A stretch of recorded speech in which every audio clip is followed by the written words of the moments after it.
Hello and welcome to my channel. This is a tour of Halifax on the Hop On Hop Off bus. I was on the Norwegian Gem in September and captured this video. For those of you who don't know me, I retired in 2017, sold everything, bought a motorhome, and travel 100% of the time now. Up until 2022, I traveled through the US in the RV from coast to coast. Then, in 2022, I started to add cruising to my travel adventures. I have done 21 cruises since then.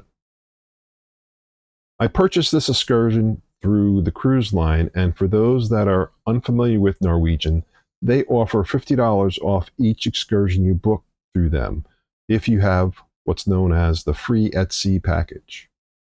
If you want me to do a video on Free at Sea, please comment below. This double-decker bus had 10 stops and takes about 90 minutes. I did edit this down as much as I could where there was no narration. I stayed on the whole time thinking I would take another trip and get off where I thought it was interesting. I saw, though, that some of the stops people could not get back on and had to wait for the next bus. That could be 20 minutes. And if that one were full, well, I didn't want to spend the whole day waiting for a seat on a bus. It is a no-standing bus, so you have to have a seat. This had a tour narrator, so I will let them take over now and take you on the tour.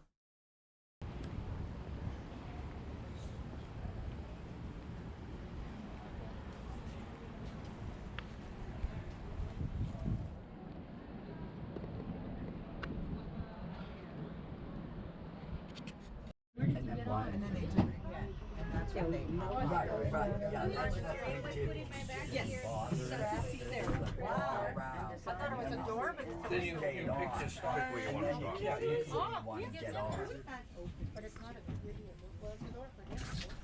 Guys, that we are all treaty people. We have a safety kit on board, a fire extinguisher. Hope we don't have to use either of those. Our buses have been inspected, but they were built in 1962, legit from England. They all came over from, they're authentic British double-deckers.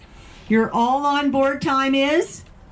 3:30. Somebody up there knows. Okay, so we're going to get on the road here. So anyway, the kilt, we get going to buy our this is a kilt. Where Are you on a ship? Oh yeah, sorry, yes, there's two ships in, sorry, yes. Yeah, some of you are here longer because you're not on the one leaving earlier, right? Okay. He had a very nice kilt. All right, guys, so we can't really do anything with the safety kit. No operations, no... So as this is Pier 21 coming up right here on the right, and this is the Immigration Museum. People compared it to Ellis Island in New York, the immigration shed that brought all of the immigrants around wartime. It's right here on your right, and if you have the time, it would be a really worthwhile hour. Pier 21, the Immigration Museum. And our second stop, because this is stop 1, is Amos Pewter and the Harbor Hopper. So up here in the circle, if you're walking around, there's a statue of Samuel Cunard. Anybody heard of Samuel Cunard? He was involved in the creation of a shipping line from Britain to here, and they were very, very part of the reason we were able to develop relationships between Britain and Canada. And he actually, over the years, merged with White Star Line, which is the company that owned the Titanic. And we'll talk about the Titanic. We're at the beginning of the boardwalk, and the boardwalk, if you look to your right, it runs wooden all the way down along the waterfront. You can follow it for exactly 2.5 miles for the people from the US, 4 kilometers if you're here from Canada or Britain, or a 45-minute stroll. At the beginning is your ship. At the other end is the Casino Nova Scotia, where maybe you could win enough money to buy your ship. Who knows? Amos Pewter and the Harbor Hopper. So coming up at stop number 2, this is important, guys. If you get off, make sure you get back on a bus that says hop on, hop off. There's signs in the window. There are other buses like this, but you need to be on a hop on, hop off. It could be pink, red, psychedelic, but it'll always say hop on, hop off. So, also at stop 2 are the Sands of Salter and the Salt Yard Entertainment Area and shopping. And shopping includes Amos Pewter. I don't know if you've seen anything made from pewter, but they do a demo right in front of you. It's tin, 95% tin. They melt it down, they make this amazing ornament, decoration. You can buy things there that are already made, and if it doesn't work out the first time, they just throw it back in the heated pot and start all over again. It's quite amazing. Cow's Ice Cream, guys, best ice cream in Canada. They won awards. They were founded in PEI. If you like ice cream, and I like ice cream, I'm actually an aficionado of ice cream. Anyway, you can test some of them to see what you like. Cow's Ice Cream. If you look over here to the right, you'll see some of our waterfront visitors. We often have some yachts in here. Nothing like some of the bigger cities, but we're starting to get visited more. And this is the this is stop number 2.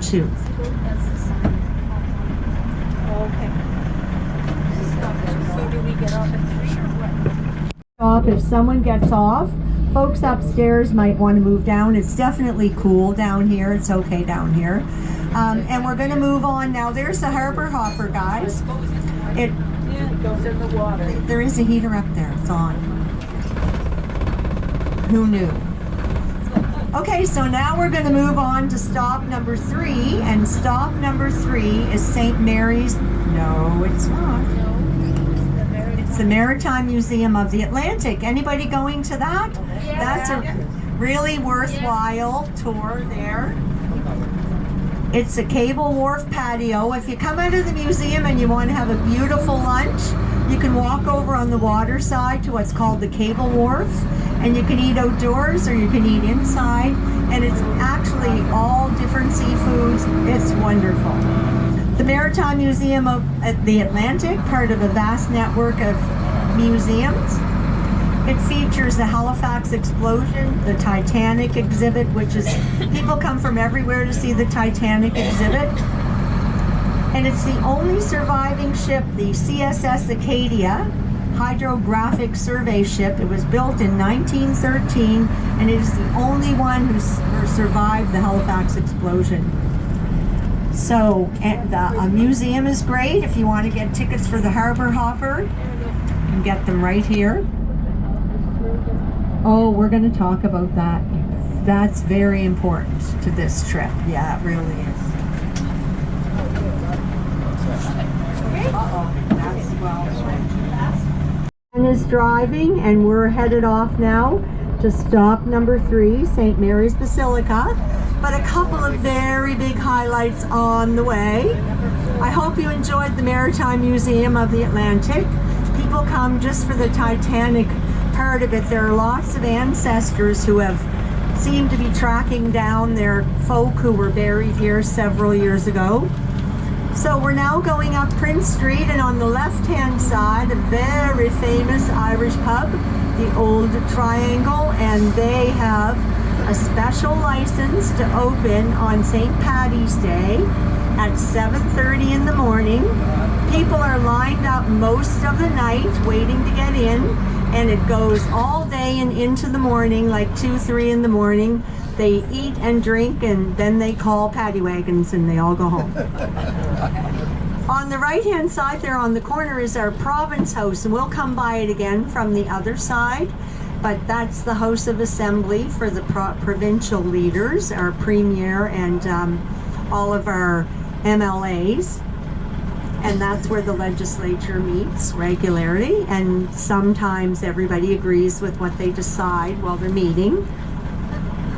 So we're going down to the left now, guys, and this is kind of an important spot. This is where Founders Square is, and where the Titanic White Star Line actually had its offices there, and you all know probably that they own the Titanic. And the Titanic, of course, sunk off of Newfoundland here, hit an iceberg. So coming around the corner, that's Founders Square. And they merged with Cunard Shipping afterwards. It's right here, 1701 on the left. The Halifax Club on the right, that used to be, you can't come in if you're a woman. Women were not allowed in the Halifax Club.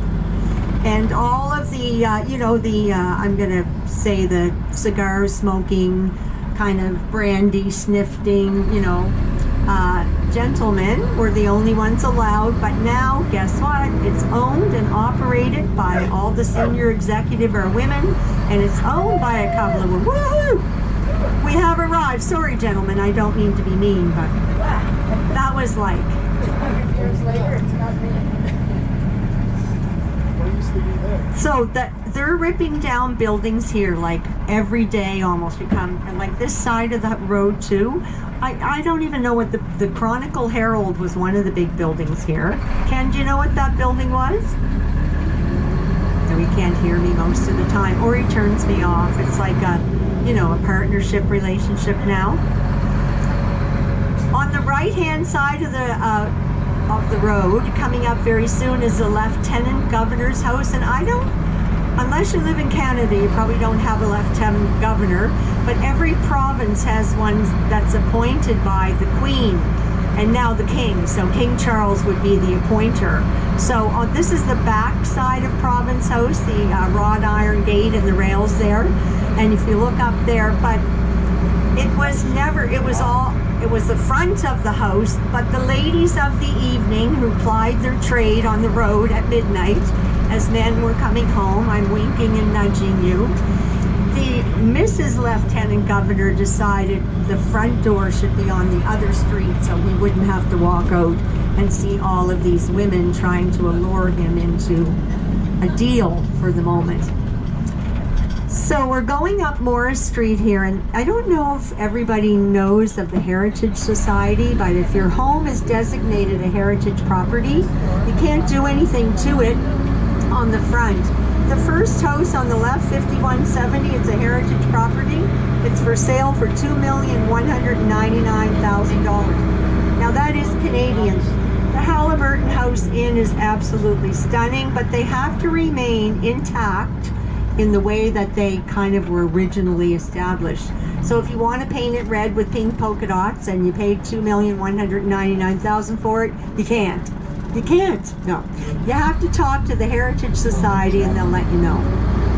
Look at this artwork. Just an artist doing a side of the building. It's such an amazing piece of work.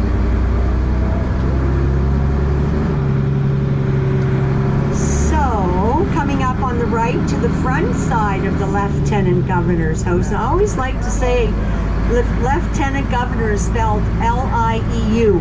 So there's no F in that word. But here it is right here. It's beautiful. So the monarchy, presidents, visiting heads of state, they would stay there with the Lieutenant Governor. And here's the old burying ground. It's a historic land site now. There's 20,000 unmarked graves in there. 20,000.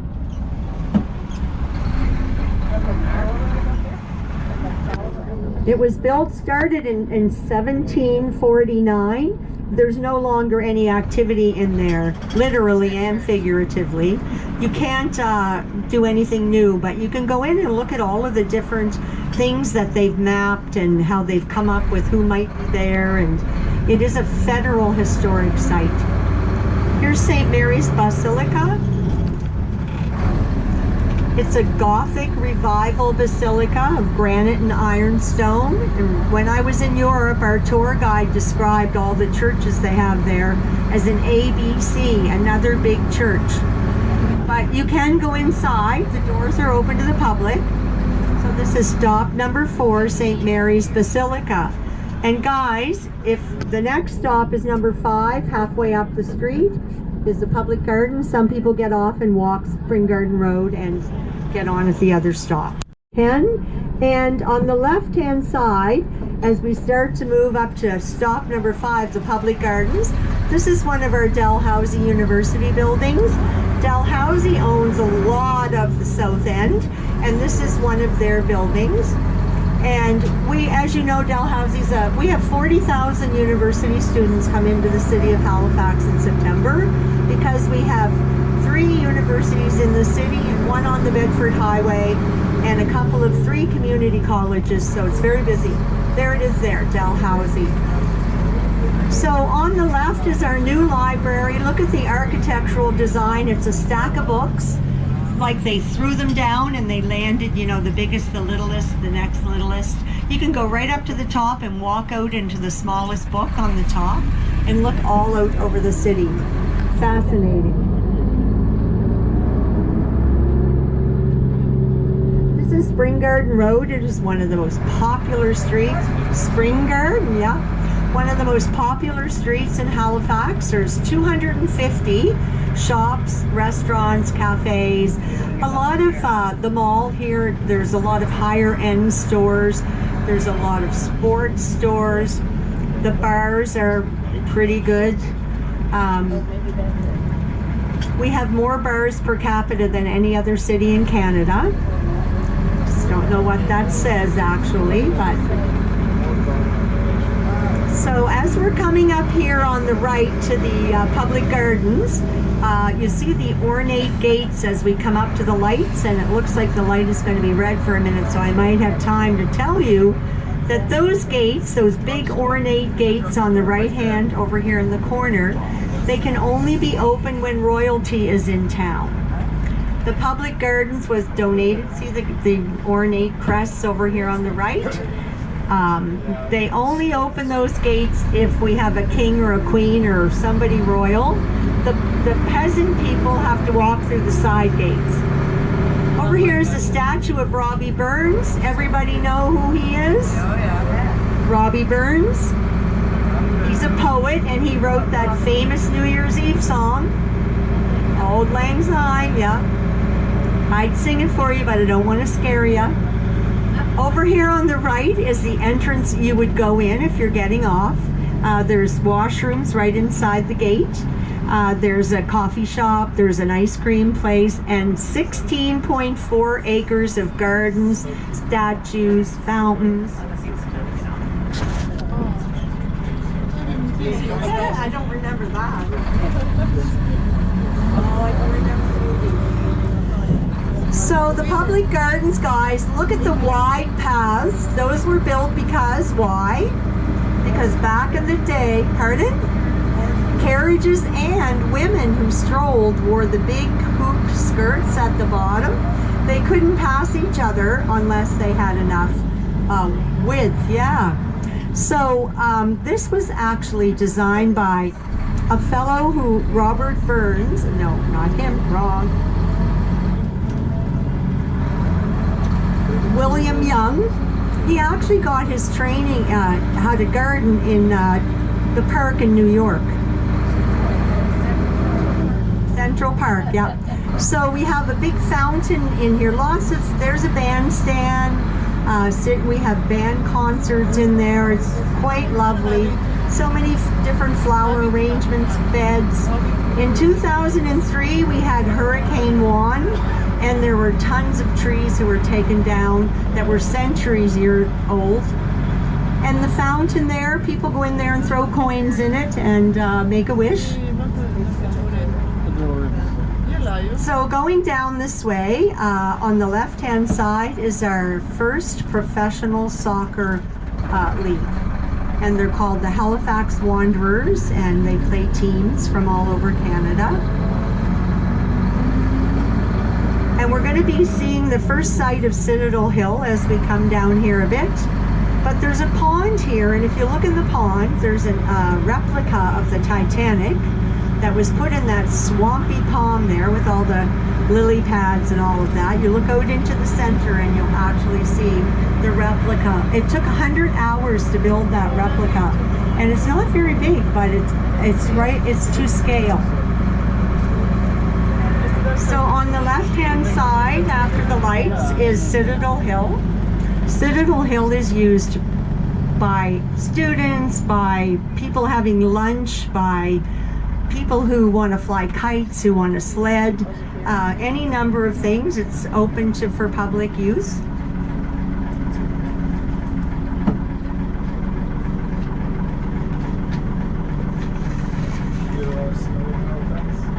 We only had 2 snowstorms that were really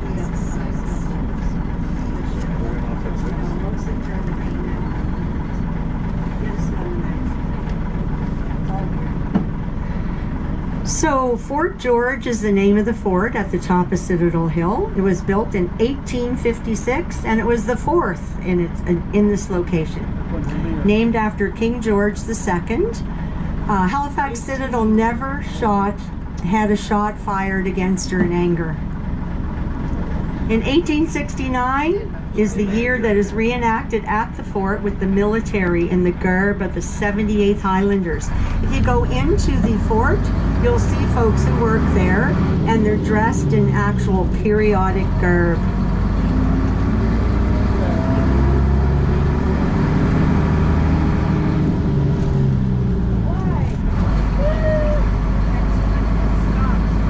Yeah, it's stop number 6 we're coming up to, the Citadel. So on the right-hand side, before we turn up the hill, you'll notice the Royal Artillery Park with the wrought iron fence all around it there. That's the oldest officer's mess in North America, right here on the right. It was actually built 1816. And it actually houses the oldest library collection in the country, right here.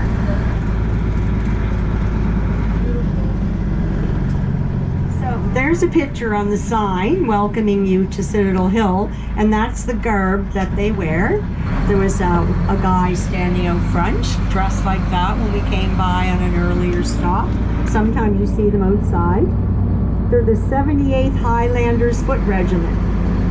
There's actually museums, washrooms, a gift shop. You'll see authentic people dressed in authentic garb. And the town clock was a gift from the Duke of Kent, Edward, Queen Victoria's father, in 1803, right here on the side of the hill. It's never wrong, that clock. In 1995, Bill Clinton was here for the G7 summit. We have a 12 noon cannon fired every day, and nobody told his Secret Service detail and entourage that there would be a cannon fired, and they all hit the ground, throwing themselves on the president and wondering who was trying to kill them. So here is one of those soldiers standing out front there. I mean, it wouldn't be too bad today, but that would be a hot job in July, wouldn't it?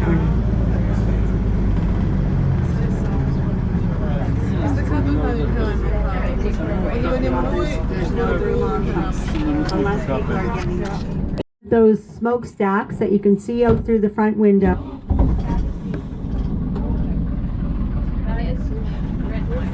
That is the actual location of the Halifax explosion. That's the Nova Scotia Power, part of their power grid, and that is where the 2 ships collided.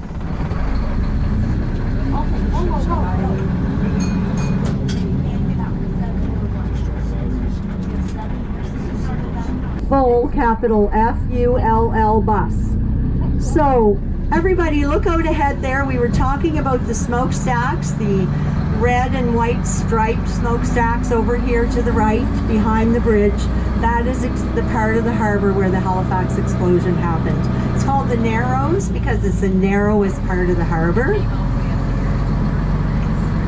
And we're going to talk a lot more about it. So right now we're coming around Citadel Hill, and we're going to see a high school called Citadel High.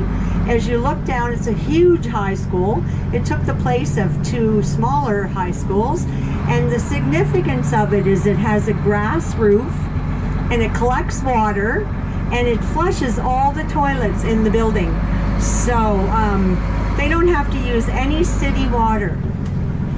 And it's right here, down here to your left. It's a very big building, taking up probably 2 city blocks there. Over here, the grass is on the roof. On the left, the grass grows on the roof, and they have a system that catches the water and it flushes all the toilets.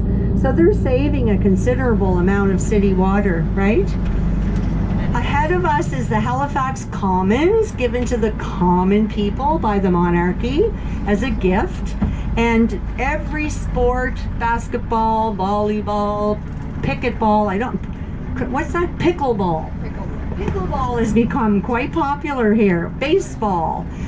There's an oval there that was built for the Canada Games in the center with all the flags, and it was so popular they left it up for people to use for free. In the winter they can skate there, and in the summer they can rollerblade there.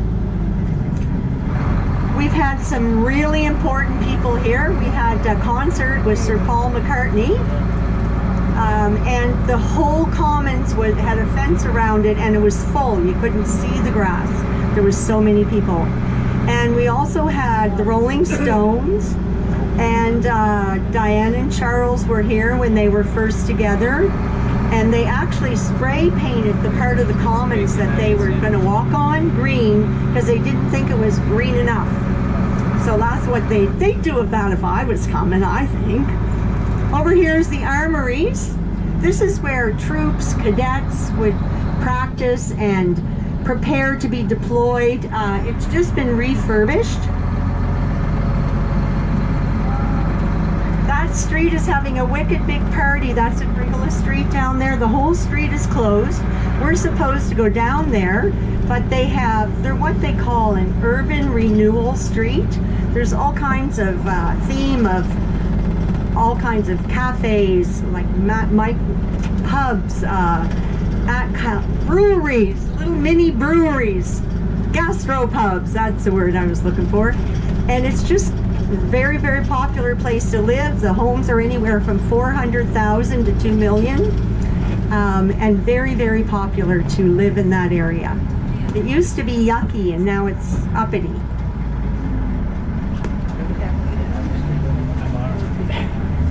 Many of the settlers who came here in the 1700s, German, actually had farms in these lands here.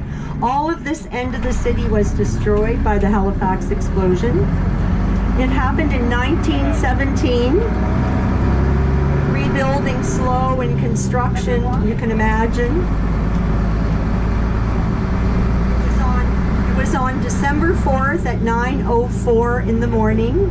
And unfortunately, 10 minutes earlier, the kids wouldn't have been in school, and when the explosion happened, they wouldn't have ran to their school windows, and all of the people who were blinded. There were 7,000 people injured, and 2,000 were killed. And unfortunately, the next day, they had the worst snowstorm ever in the history of Halifax. So not only were there people lost and people dying, and then the city was blanketed in snow. After the explosion, there was a 60-meter tsunami that washed up over the city. This whole end of the city was either taken out by fire or flood.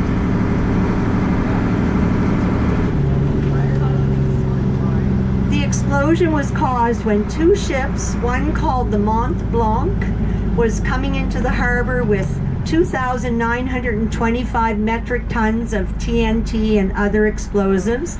It was wartime, and the other ship was a supply ship called the IMO, I-M-O. It was a Norwegian vessel, supply vessel, and when you're carrying explosives, you're supposed to be flying a red signal flag, and through a comedy of errors, the flag was not up, so they weren't alarmed when they first collided with each other.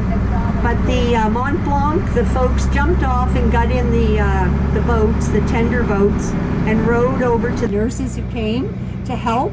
And to this day, we send a Christmas tree, thank you Boston, down to Boston and put it in the Commons, and a celebration with some folks from the Maritimes and from the city of Boston. They have entertainment, and this is now almost 100 years, more than 100 years that we've been giving this tree. So it's a really solid relationship, one of respect, and thank you very much. The CNIB was founded after the Halifax explosion, Canadian National Institute for the Blind, and are still helping today people to deal with blindness and people who need to learn how to read in Braille and all of the equipment they have today, which is so much better.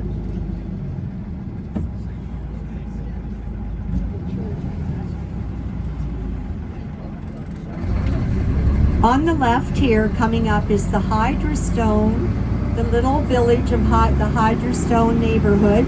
They won an award as one of the great neighborhoods in Canada. The way they banded together after they were destroyed. See the sign? It says Cultural District, Hydrostone neighborhood, great neighborhood in Canada. It was an award they received in 2011. And all along here are all the shops and the cafes. They're all built with Hydrostone, which doesn't burn. Hydrostone. And behind up here are homes and a very beautiful residential area. There's also a memorial park here that you can visit, but all along here is unique kind of candles and bakeries and a hat place and a cheese place. It's a lovely spot to kind of wander around on a nice afternoon. All of the shops or all of the cafes have decks. Right here on the left, Olin's Brewery, the oldest brewery in Canada, 1867. That was in Dartmouth on the other side of the harbor during the explosion, and it was destroyed. So when they rebuilt, they thought it should be in the Hydrostone with all the other things that were destroyed. So this is stop number 8, the Halifax Hydrostone. Okay, welcome aboard everyone who did get on, and hopefully our friends out there will get moving pretty quickly. And now we're going to move towards the Fairview Lawn Cemetery, which is of course the Titanic Cemetery. Well, it's not all Titanic, but a large part of it was donated to the Titanic.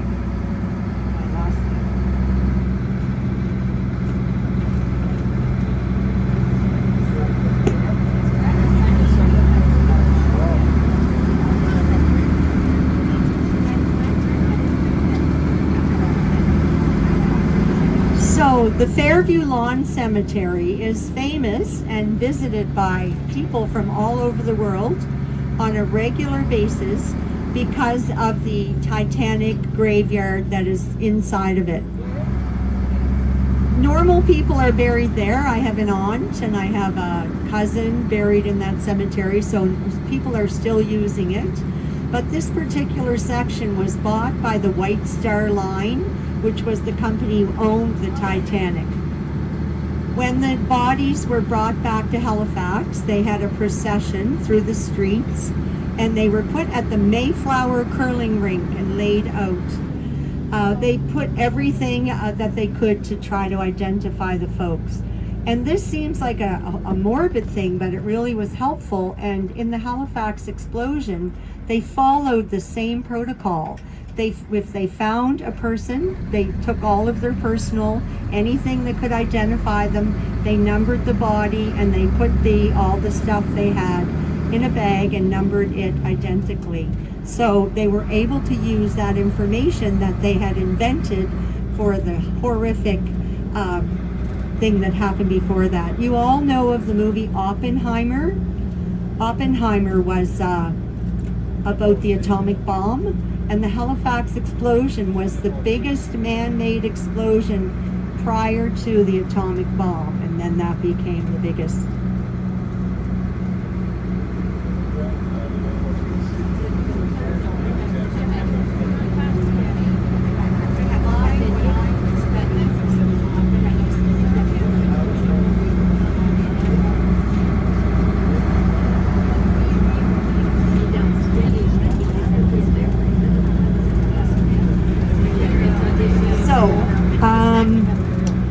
Just think about the fellows on the ships that were dispatched to go and collect the bodies. They were transatlantic cable guys who worked on underwater cables. And then they found themselves with coffins and a minister and ice and bags, and found themselves looking for lost bodies. They brought 209 bodies back. Unfortunately, for some of the folks on board, it had to be a burial at sea, so to speak, because they weren't found, but I think 209 is what they brought back to Halifax.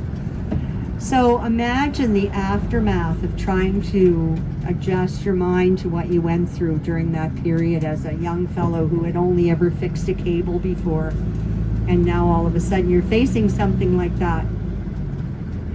There's people who've come here and found their relatives on these buses, like they've actually said, I think my great uncle is here, my name is, and I'm looking for his gravesite, and they've gone in and with tears on face, they've found them. It is like a link in history that who were all those people? A lot of them were the young crewmen, and unfortunately, nobody claimed them. I don't know if they were running away from home or striking out on their own, but in here behind these buildings, this is a community development.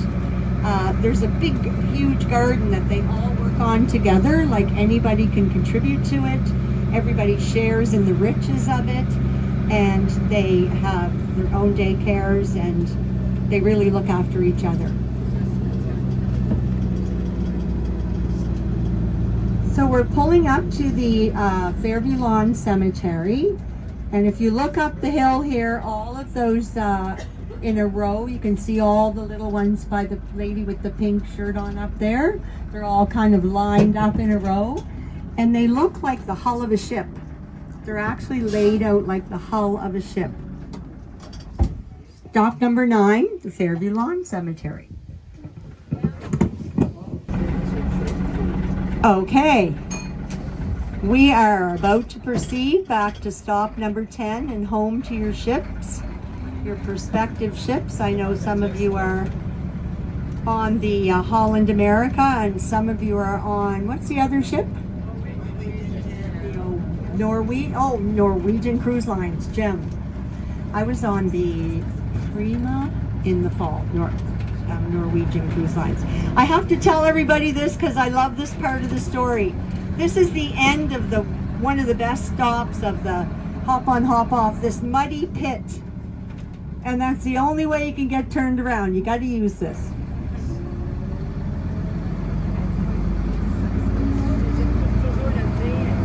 So we're going to head now back downtown, but we're going to go around under the bridge and a little bit different. We want you to see our military installation, the dockyard, and J.D. Irving, where the actual ship collided into the J.D. Irving dock.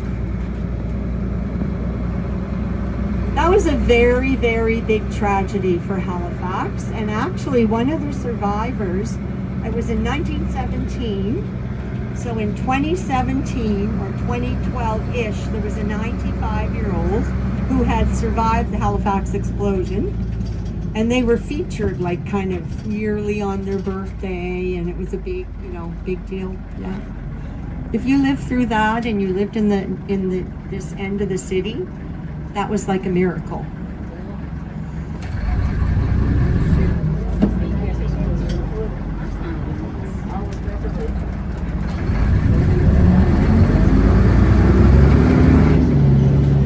My grandfather was actually on a tug in the harbor during wartime. He was 29 and there were 19 other men on board, and they collided. They were the duty boat for the military, and they collided with a tug, and it was the boat went down. They were all killed. They were under the water for 3 or 4 days. So he left behind my grandmom, and she had 3 herself and 2 other siblings, and her mom was pregnant. So a very, very hard road ahead. But it took 3 days to get them out of the harbor, and my grandfather had the newspaper. He was only a youngster, 29. He had a newspaper rolled up in his back pocket and it was still intact. He used to get it every morning when he went to work.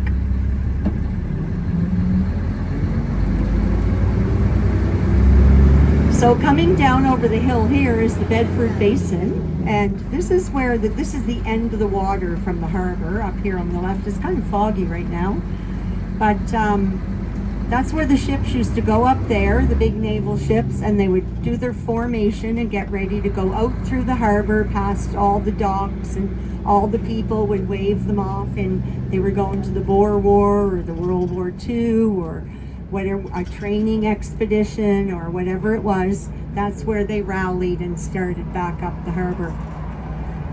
Halifax Harbor never freezes. It is a totally ice-free harbor, and that's why it's the best place to have the military installation and our sister installation out west for the Navy. And right here is the big container pier dock, and because we got that business, our other bridge, the McDonald Bridge, it had to be lifted so the container ships could get underneath it. So they called it the Big Lift, and unfortunately it caused this wonderful community that was here, where the container pier is, and the new bridge, our African Canadian community, and they had to be all relocated out of the close-knit community they had. One fellow named Carvery, his last name was Carvery, and a book was written about him. He said he wasn't moving, so you'll have to build around me. But of course he protested, and one man protesting doesn't really carry much weight, but he was insistent for as long as he could be that he wasn't moving. It was called Africville. And up here just a bit further, they have a church that is now a museum. And there's a big park there where their families can go and gather each year, and all their relatives and all of the people who came behind them. This was the second bridge that was built, called the A. Murray McKay Bridge. He was the commissioner of the Bridge Commission. The other bridge is named after a premier.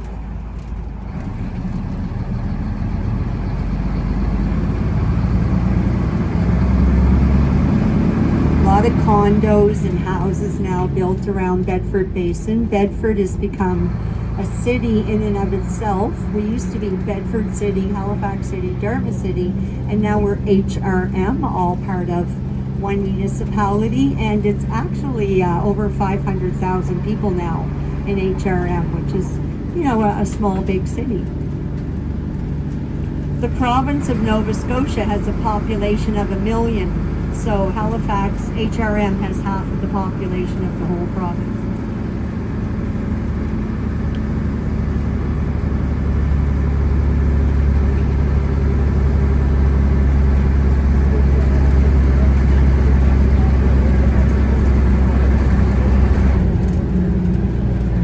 So again, now we're at the Narrows, and exactly on this side of the road from the spot of the explosion. And you'll see that the Halifax side, you couldn't miss it because the building is probably the biggest on the waterfront that was built there long since the explosion. That's the A. Murray McKay Bridge. That's the second bridge to accommodate the growth between Halifax and Dartmouth. So that's a day-to-day trek for people who live in Dartmouth and work in Halifax, or vice versa. The McDonald is more in the center of the city. We actually also have a ferry that is a bus-like ferry that goes across the harbor every half hour all work days, and it's owned by Metro Transit. So guys, coming up here on the left, and this is really impactful, because this, the ship that came across here and caught fire and caused a big tsunami, all of these houses and up into the city, several blocks, were completely destroyed. But up here in the spot where they actually lodged is where Irving is right now, and you'll see a big blue door on the left in a minute.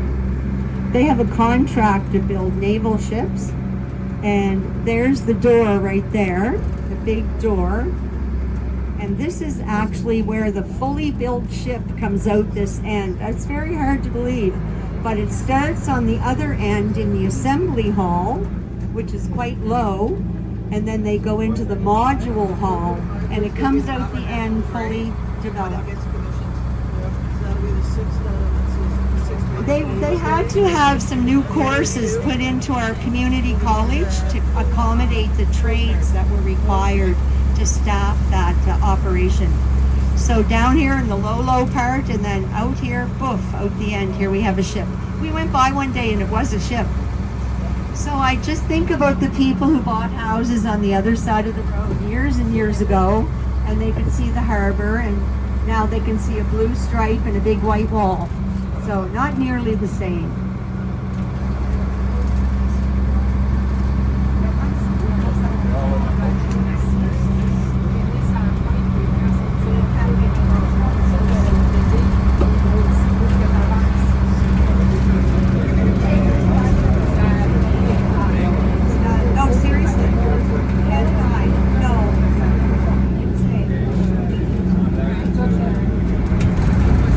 Here's the Angus L. MacDonald Bridge, the old bridge. This is why I got here. My father walked that every night to see my mother from Fairview, and this is the entrance to the Maritime Forces Atlantic Dockyard. And this would be where you'd find the big cheeses like the Fleet Logistics Commander, who would be responsible for this base, who would look after the supply for all the ships, the military personnel, lots of folks who are not military work on the base. And when Sidney Crosby won the Stanley Cup with Pittsburgh, they flew him here in a Sea King helicopter because he's from here, and flew him down and put him on the dock right in the dockyard, and lots of folks whose family worked there were allowed to go in and see that happen. And I was lucky enough to have a sister who worked there, so I got to see that whole big event. And here's the entrance to the dockyard, Maritime Forces Atlantic. Some of the military ships. Sometimes we have other navies from around the world docked here. Lots of sailors in town.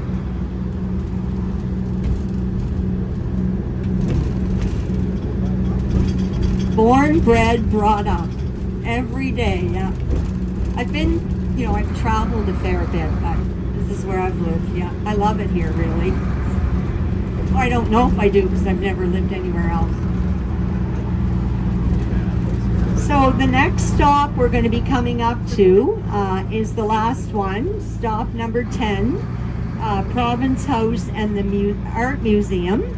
So the Art Museum features one of our hometown artists from Nova Scotia. Her name is Maud Lewis, and she was had a very different flair. She painted like a child with really bright colors, and she became, from doing it in her front yard and selling it to local visitors, to having her own room at the Nova Scotia Art Museum.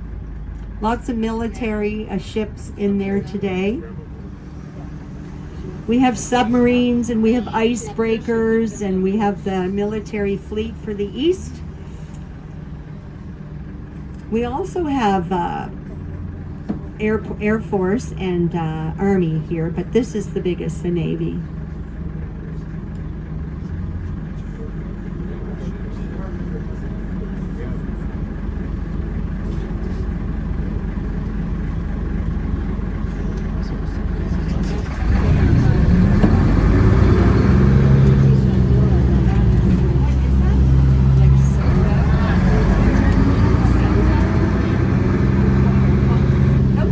Pretty models.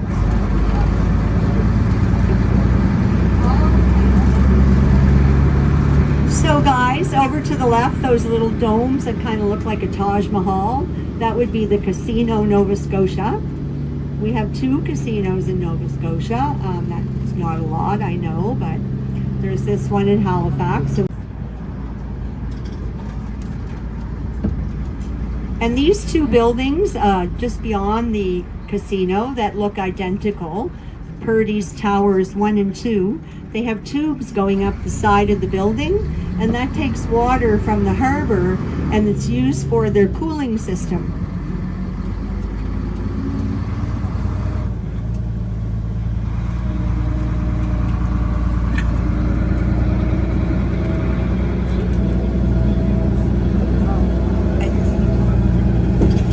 There's thousands of people who work in that Irving. Yeah. No.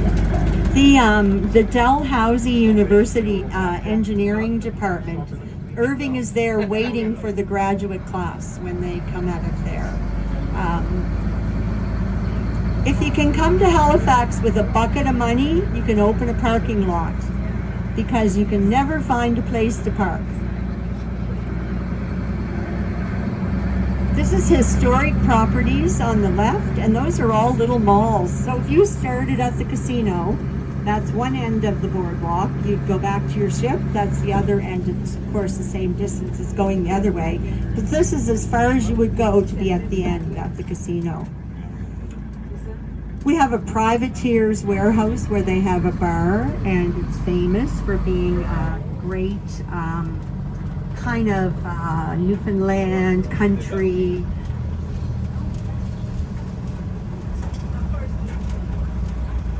So you can fly in about an hour and 10 minutes. You can drive, but you have to drive to Sydney and get on a ferry with your car, and it's 6 hours across the Gulf, and then you're only in Port aux Basques. You'd probably want to go to St. John's. So it's quite a trek by car. But you can fly right into St. John's from Halifax. So there's our Blue Nose restaurant, guys. Great food, great lobster. The Blue Nose is on our dime. It's our famous racing ship, been all over the world. It was built in Lunenburg, Nova Scotia, and it's often docked there. And you can go on board and have a little tour. This is Province House on the right. And there's the Nova Scotia Art Museum, the red banners there. And this is stop number 10. From here, if you don't get off, we will be going back to stop number 1. Okay, everyone, we're moving back to our cruise ship homes. Everybody upstairs, I hope you're sitting down. I just peeked at you. And we're moving back to stop number 1, which is where you started. And you still have time to do some things, guys. So, you know, if you're going to have dinner, I don't know if you're having it on the ship, probably, but you can walk back along the boardwalk from the cruise ship. The Farmers Market is open, which is in Pier 23, just at the very end. They have some great artists who have crafts there, and jewelry, and lots of sweets, all the things you shouldn't have. Yeah. Well, when you're on vacation, if you can't do that. That's in representative of a hanging that we had here. The one and only hanging we had.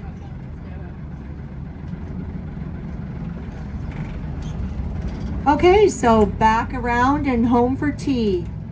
Ken, take over. I think Ken has done a wonderful job getting folks on and off, and he's been very patient today. Thanks, Ken.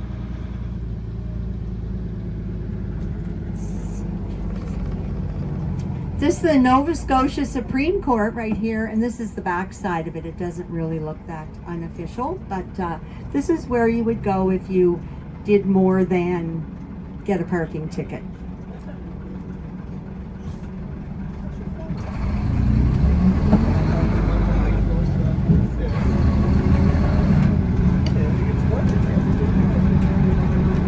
And here's the Blue Nose again. We've gone by it about 3 different ways. But I worked on this street when I was in my 20s, and that restaurant was where we went on payday. When you were buying your one meal out a week, that's the restaurant we went to.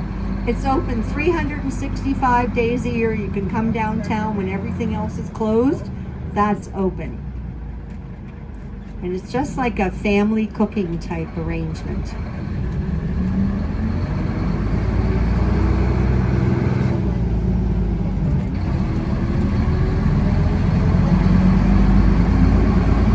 So when we get back to the waterfront, just a reminder, you have the Immigration Museum. That is really, really incredible. You have Farmers Market. It's not open all week, so all of our cruise guests this week who wanted to go couldn't. And you guys can. So I think you should.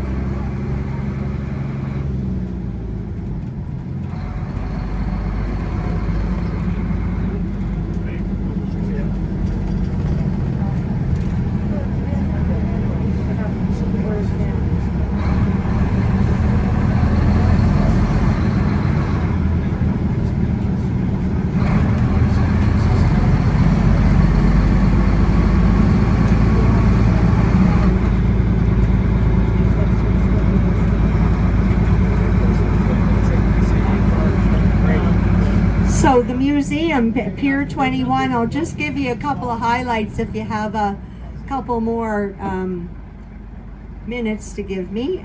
They compare it to Ellis Island, which operated from 1892 to 1954 in New York, and in terms of importance to mid-20th century immigration. It operated from 1928 to 1971. It's Canada's last remaining ocean immigration shed. It occupies part of Pier 21.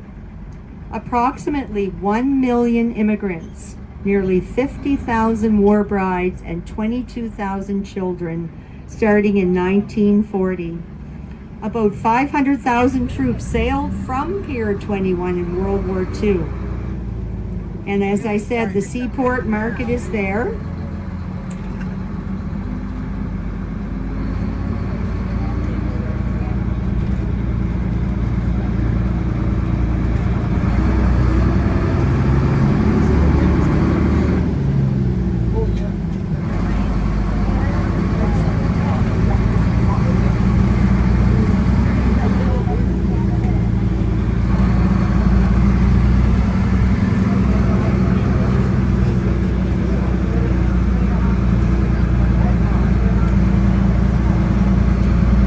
So if we were taking a train from BC, we would be coming to the end of the line in the east part of Canada at the Via rail station down there. You can see the Via sign. And it used to be CP, Canadian Pacific, and it used to be CN, Canadian National. And now you can get on like a dayliner and go to Montreal. You can get a coach. You can stay overnight and not sleep at all, but lay down. And because this was the end of the line, it was a hotel, a CP hotel was built here. And it was called, when it started, anybody know? The CP Hotel. No. No. Now it's a Westin. And it still looks the same as it always did. And it was actually the place that very important people stayed. Not that you guys aren't important, but you brought your own accommodations with you. But Diana and Charles stayed there. You know, the Trudeaus starting with the senior and junior, and lots of royalty. And this would be it here on the left. And in the back side of it, they're refurbishing some of the outside, but the inside is still really high ceilings. You can go in the lobby. It'd be something like visiting a Fairmont hotel in Banff. Be a similar experience. All the different. And there's our Holland America ship. When my daughter was 18, she went on a Holland America ship as a worker, and she called me from Miami, Florida, 19 years old. I don't know where my ship is. She forgot her paperwork, and the front desk said, if you can't tell me what pier your ship's at, I can't help you. We can send you by shuttle to your ship, but you have to know where it is. So she phoned me, and I said, okay, who would know where every ship in the United States is? That would be the U.S. Coast Guard. So I called them, and I said, I'm looking for the U.S. Rhine Dam. Where will it be tomorrow morning? He said, Pier 35, ma'am, leaving at 9:15. She called me back. I told her where. She said, Mom, you're amazing. I said, you're a drain. That's my store.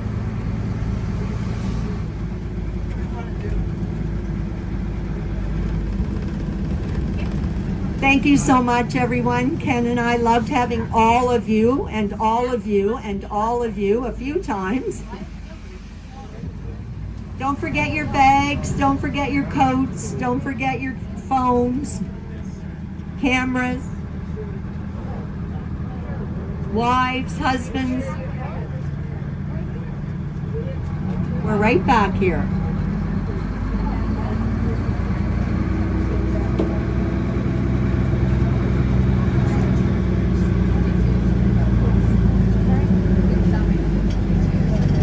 Thank you, everyone.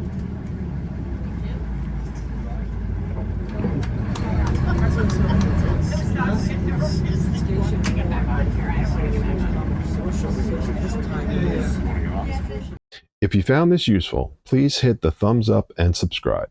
It helps me know if I am doing something right. I will be providing more content. Comment to let me know what you liked and anything you may not have. And that's a wrap, folks. Hope you find the information enjoyable and useful. If you're going to Halifax, I hope you find this useful and can decide before you go on the bus which stops you might want to get off on and save yourself some time. Thanks.